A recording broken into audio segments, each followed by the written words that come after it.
In 2004, UK developer Creative Assembly created Rome Total War, a PC strategy game that was released to huge critical acclaim. Fast forward to 2012 and the developer is once again revisiting Roman history with Total War Rome 2.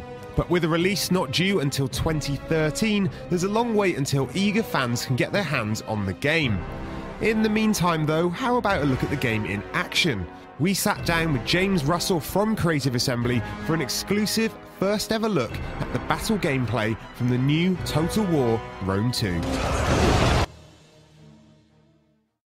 2 years have passed, and the walls of Carthage still stand, and they will continue to stand while Rome relies on ineffective commanders and a rabble of broken men. We are wasting coin and men on a futile... Rome must command respect.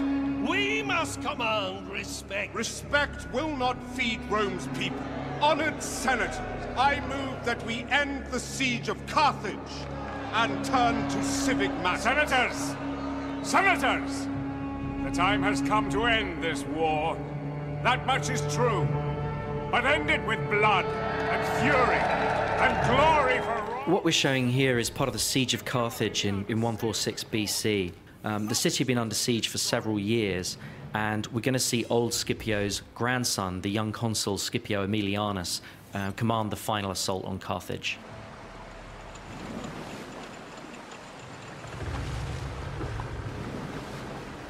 Consul, the fleet is ready. Burn the city, Tiberius. No prisoners, no mercy. Kill them all! Yes, Consul. Forward! You know, we've got Scipio here commanding the Roman fleet approaching the beach. So you can see there the huge scale of the fleet, and the fact that we've got multiple ships per unit, which really adds to the sense of scale. And here's the Roman fleet approaching the beach. So this really showcases a new battle type, which is a combined battle. So you've got naval forces and land forces in the same battlefield. But not only that, you see the men on the ship disembark to fight on land.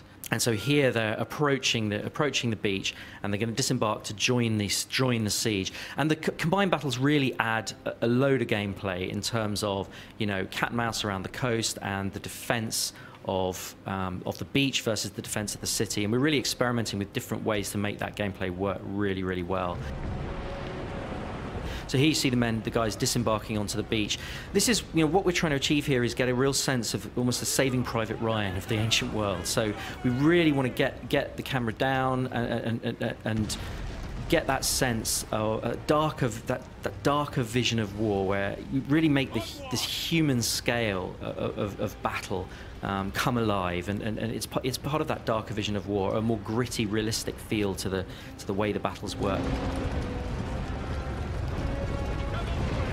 Here you can see the shipborne artillery as part of another feature of combined battles. Obviously, you can have, you know, artillery on ships as well as on land, and these artillery pieces on ships bombarding the city. So, as I said, huge epic city environment there, because this is the capital city of your great enemy here, and we really want to make the city feel like it's been under siege for several years. So it's a kind of darker view of a siege war. It's not, you know, a kind of fresh city that we've had before. It's damaged, it's worn, it's dark, it's smoking. We want to make this approach feel apocalyptic. This approach to the final battle for one of your great enemies. We want it to feel apocalyptic. So, you know, we've got these siege towers here. They're in place because, as I said, the siege had been underway for several years. But this is the final assault from a navy. So we're really breaking down the barriers between armies and navies, and that's obviously got a huge impact on the campaign map as well, because it means that navies here can attack cities.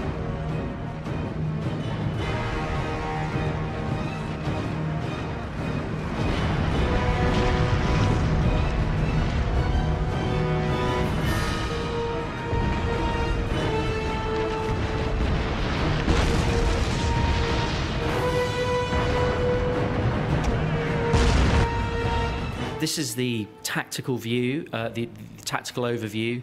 It really helps the player orient themselves in these larger city environments. We don't want the player to be controlling the game from this perspective. It's really an orientation tool. We want the player to be able to understand what kinds of because there are very specific relationships in terms of, you know, one particular unit might be strong against another unit, but not against the third type of unit. We want the player to understand what's going on the battlefield. We want the player, particularly in terms of, you know, the spatial awareness. We want the player to be able to understand what's going on and see threats and where they're coming from, but absolutely not to control the battle from that perspective. So this is an example of our unit camera, and we're really experimenting with ways to get the player down into the action. Prepare for battle, men. Remember, we fight for Rome! Attack! Destroy them! Rome! Glory! But it's part of humanizing the combat and really bringing out the idea that these thousands and thousands of men, each one is an individual fighting his guts out. And so we've got things like facial animations, emotional interactions between men that really helps bring out that sense of warfare at the human scale as well as the ground scale.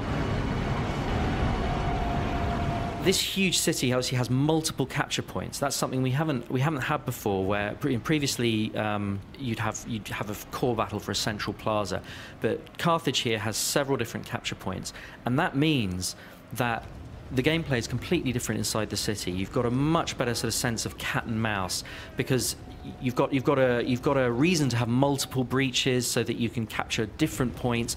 The defender isn't just incentivized after a breach is made to pull back into the plaza and you get this kind of mosh pit. No, instead we've got real cat and mouse gameplay. You've got to defend multiple points. The attacker can do lots of different things. They can concentrate on one point or move to another when they sense weakness. Here you see the Roman fleet coming into the Carthaginian harbour. Again, you know, the whole combined battles adds to that richness in terms of, certainly in terms of a coastal city.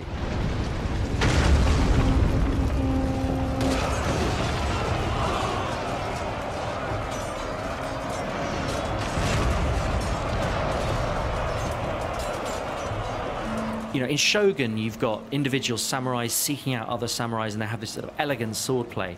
But in the Roman era, we really want to get a sense of that kind of brutal, mechanistic group combat.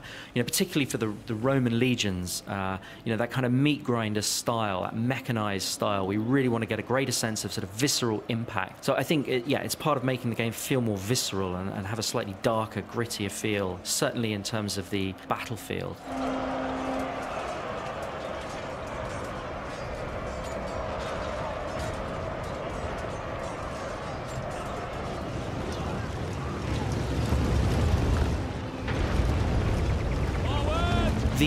The Total War engine, you know, over the years we've learned so much about how to get a really optimized performance in terms of being able to deal with thousands and thousands of men on screen at once, and the fact that when you zoom in you get a huge amount of detail. But we also want to make sure that the game, as well as taking advantage of the best that the most powerful machines have to offer, we also want to make sure that, you know, the game's playable on lower end machines too. So our goal is to make sure that the game has the same minimum spec as Shogun 2. Now we're going to do everything we can to try and achieve that. We can't guarantee it, but that is what we're trying to achieve. We're really pushing the look of the game, but this is super early code. We're way pre-alpha, and what that means is there's loads of features, not just in terms of the graphics, but also in terms of the combat and the animations that actually aren't in the game yet. So the final game is actually going to look way better than this. You know, we're working our guts out on this game, and we're determined to make it the best Total War game ever.